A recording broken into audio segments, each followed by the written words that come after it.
Okay, hi guys. I'm gonna try to see how this works, and hopefully this kind of helps. So, we are being asked for a lot of stuff here based on this equation, and we're gonna kind of jump around, but I think you'll see that we actually know how to do a lot of this. So, first of all, if we look at this equation, we see it's quadratic, which of course, we also see that it's already in standard form. So remember, our standard form is always ax squared plus bx plus c. So if I'm looking here, I have my x squared, then my x, then my c. So I'm already in standard form. I can just rewrite what I have right here, and I don't have to do any thinking, anything at all. It's just there. So actually, I can jump up here really fast, and I say, well, what is my a value? My a is always the number in front of the x squared. So since I don't have a number, it means there's an invisible 1. So my a value is going to be 1. Because it's positive, I don't have a negative in front of here, right? There's no negative x squared. Since it's positive, I'm going to open up because that is positive. And we talked on Thursday about how if this was not 1, if there was another number, it will either make it wider or more narrow. But since there's no number, it's just going to be normal. So that's pretty helpful for us later on when we're actually doing the graphing and trying to figure everything out. So the easiest place to jump from here is to factored form. So to get from here to factored form, I'm going to factor this equation. So I'm going to factor x squared plus 8x plus 7. We know how to factor. We've been doing that a bunch, right? I'm going to do my big X. Up here is going to be my a times c. Down here is going to be my b.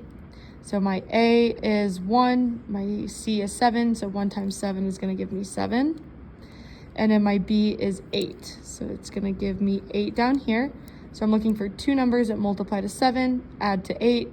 There's only two numbers that multiply to 7 because it's prime, so it's going to be 7 and 1. And they're going to be both positive. So my factored form is going to be x plus 7 because it's positive, x plus 1 because it's positive, and then we can just stick a y equals in front of it. So that's very helpful.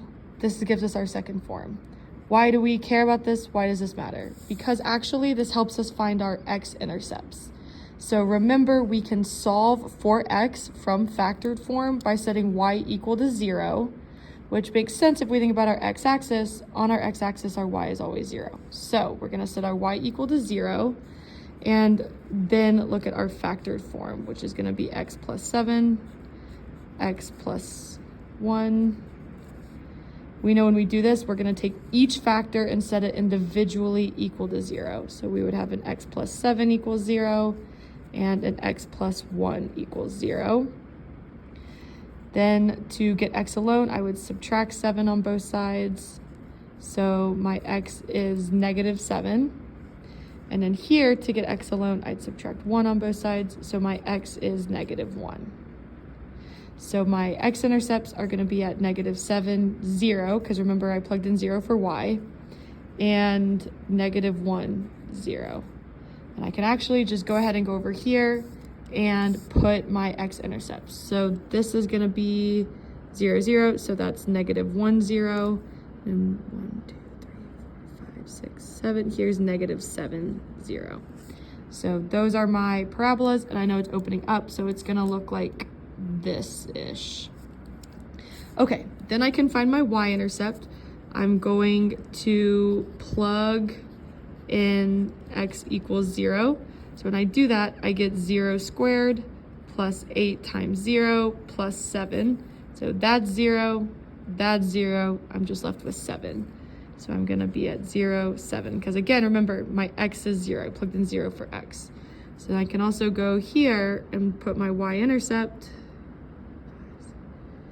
at 0, 7. Okay, so honestly, like, we're making pretty good progress. Then what I can also do, just to make sure that I'm right, is I can use the quadratic formula to find the solutions algebraically. So I should get negative 7 and negative 1. So I know my quadratic equation is negative b plus or minus the square root of b squared minus 4ac all over 2a. So my A is 1, my B is 8, and my C is 7. And that's just from my standard form. So I'm gonna plug in everything. My B is 8, so I'm gonna get negative 8 plus minus square root of 8 squared, because B is still 8, minus 4 times A, which is 1, times C, which is 7.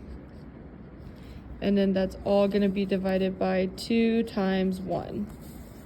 So, okay, now we really need to just kind of simplify this down.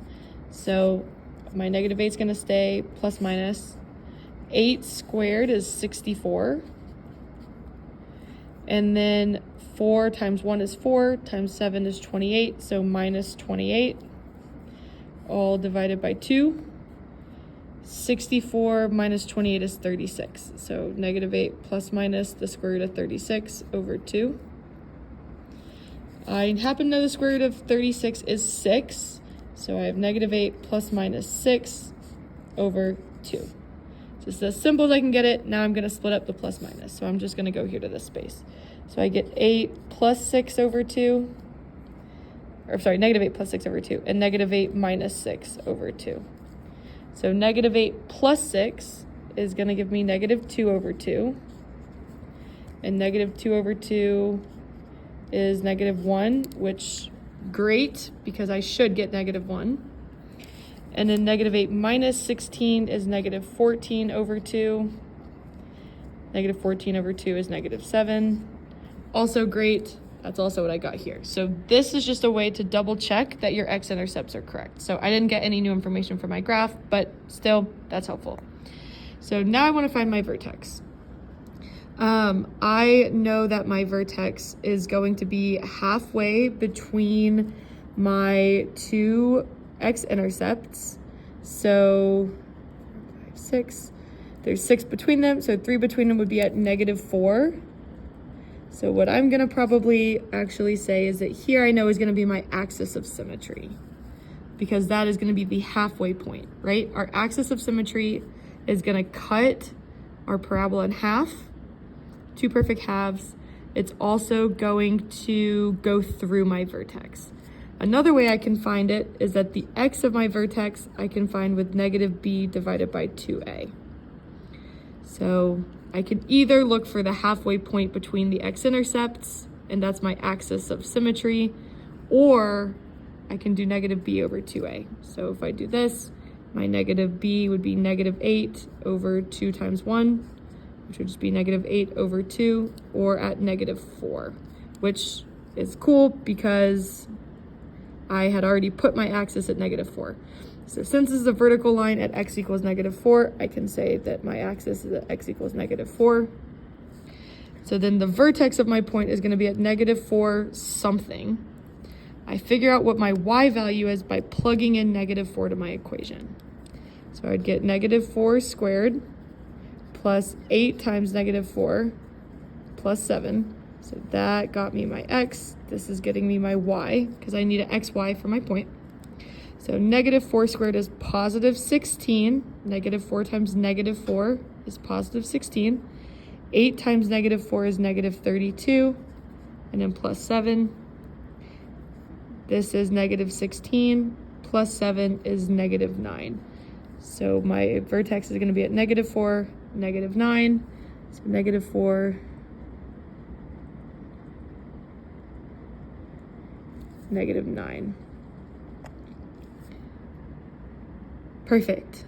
Okay, so I know my parabola opens up, so my vertex is going to be a minimum because it's going to be the lowest point that I can get out.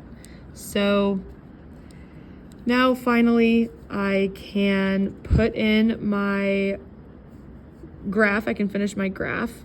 If I want the symmetrical point to this, I know it's going to be symmetrical over this line. So right now I am 4 away. If I go the other side, I'm going to be 4 away. And now I can just connect my parabola.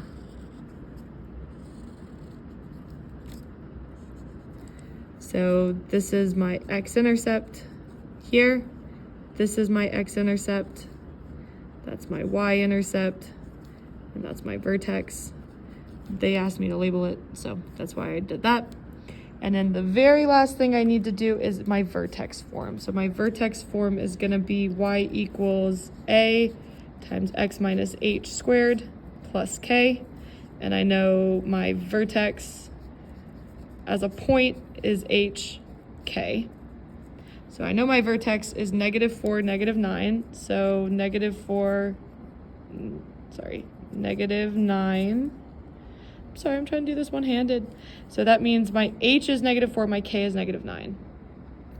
So my vertex form is going to be y equals a, which my a still and always has been 1, so I'm just not going to put anything there, but I guess we could put a 1 if we wanted to, times x, and then minus h. My h is already negative though, so minus a negative gives me plus, so x plus 4 squared, and then plus k, my k is negative, so it's just going to be -9. And then we don't have to put that 1 in front if we don't want to.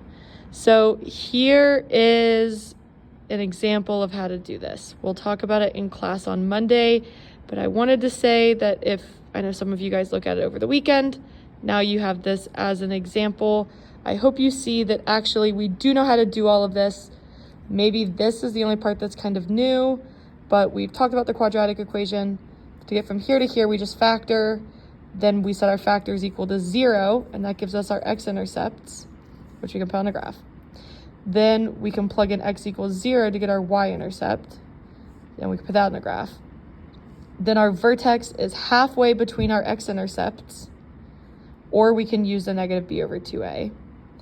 Our axis of symmetry is the equation form of whatever the x-coordinate is of the vertex. And once we have the vertex, we can put it in vertex form. Okay, sorry today was kind of rough. Hopefully this makes sense. And like I said, we'll discuss on Monday.